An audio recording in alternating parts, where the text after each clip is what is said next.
Good evening, everyone. My name is Alejandro C. Babi from BPED 3B. So, my topic for today is curriculum innovation. So, curriculum innovation is the intentional, systematic progress of introducing new elements, approaches, or changing into educational curriculum to improve its quality and relevance and effectiveness. It is involving retaking, redesigning how students learn and as well as how teacher instruct. So kung paano gamitin ng teacher it curriculum.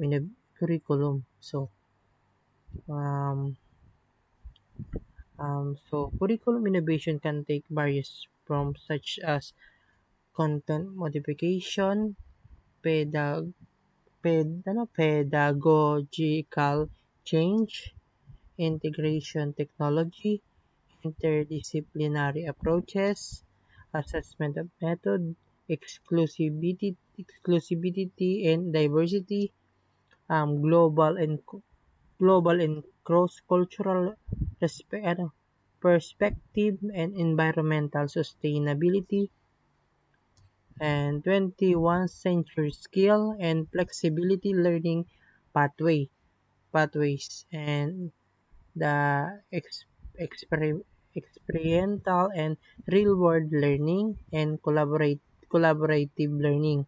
So, dun, mga form of curriculum innovation though. So, we discussed the first curriculum innovation. So, the next one is content modification. So, modification is updating and revising the subject matter and content reflect current knowledge and societal change or emerging the trends. This can be including adding a new topics and removing outdated ones or re- recognize re- re- reorganize the curriculum. So it modification may gintatanggal na information na nga daan na as ginpapalitan ng bago. Like example, thesis. So kung yung study na yan, oh, like example, makakuha ka ng RRL sa thesis mo. So, kung ito yung nakuha mong RRL, ano na talaga siya, hindi na talaga siya valid para makuha ang RRL. So, mamimiling ka talaga ng panibagong RRL. So, ito nga luma, papalitan mo. So, yun. So, the next one is pedagogical change. So, adapting a new teaching and learning methods, strategy or techniques that are more exchanging, interactive, student-centered. This may involve project-based learning and flipping classroom or inquiry-based approaches. So, amod to. So, adopting a new learning method. So, the next one is integration of technology. So, um, integration of technology, incorporating in technology, digital source, and online platform to enhance teaching and learning experience. This can including the use of educational apps, multimedia, and visual classroom like online class, um, Google Classroom, Zoom, may ito mga ginagamit ginagamit educational purposes. Amo ginatawag na integration of technology. So, ito yung ginamit natin yung during pandemic. So, the next one is interdisciplinary approaches. So, it is promoting the integration of multiple subject or discipline to provide a more holistic understanding of complex and real-world issue. Interdisciplinary curriculum design is encouraged to critical thinking and problem solving. So, more on critical thinking and problem solving ito na disciplinary approaches. So, So the next one is assessment of method. Assessment of method, developing innovative assessment techniques such as performance-based assessment, portfolios, or authentic assessment to better measurement student learning and skill. So modern method, assessment of methods. So the next one is inclusivity and diversity. So tama ba 'to? Pagabigas, sorry.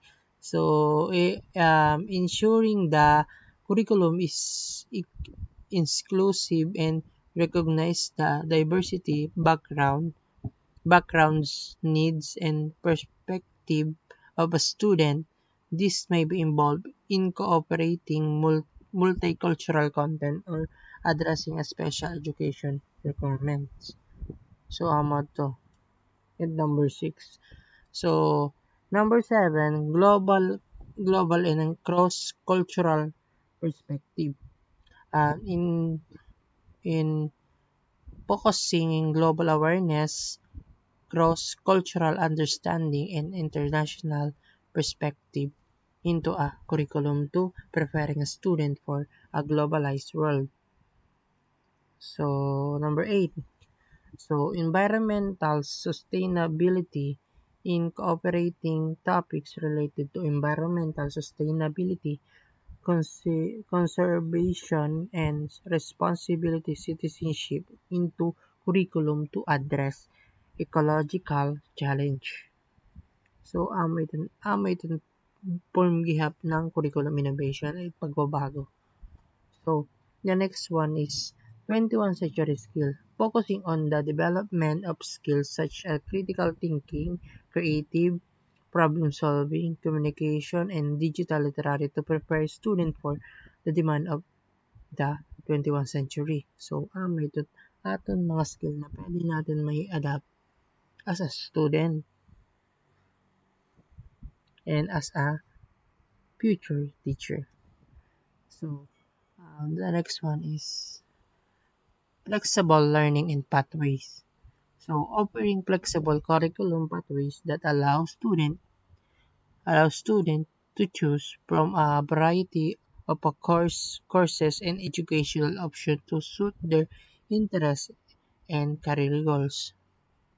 So, amo to yung curriculum innovation. So, ginahatagan tayo ng flexible learning pathway. So, inooperan it student it ira gusto na career or choices in variety courses in education. So, the next one is experiential and real-world learning. This is provided opportunities for students to apply their knowledgeable in real world and context through internship, service learning, or experiential education. So, amot gihapit form of curriculum innovation. The last one is collaborative learning. Collaborative learning, promoting a collaborative and cooperative learning experience that emphasize teamwork, communication, and interpersonal skill. Amo ton mga skill sa collaborating. So, itong collaborative learning is um, another form of curriculum innovation. So, amo adto na 12 curriculum form of innovation. So, curriculum innovation is a ongoing process in driven that needed to adapt education the changes of demand of society, technology, and the evolving of needs of students. It is aimed to create a curriculum that is more engaging, relevant, and effective, and prepare learners for success in rapidly changes the world. So, curriculum innovation talaga, di relahiya na-stay sa isang topic or na-stay siya sa ganong information. Curriculum innovation, nagbabago-bago dahil nga sa mga researcher, dahil nga sa mga dahil sa mga researcher kasi nga ila mga search about ito nga curriculum paiba-iba gihapit learning method na atong ginagamit padagdag ng padagdag dahil nga sa mga researcher naton. So, kaya ang tawag talaga kaya ang tinatawag talaga curriculum innovation or pagbabago. Parang or palaging nag-a-update it ating curriculum, pabago-bago yung mga teaching method na ginagamit ng mga teacher. So, that's all about my topic about curriculum innovation. Thank you po. Salamat po sa pakikinig.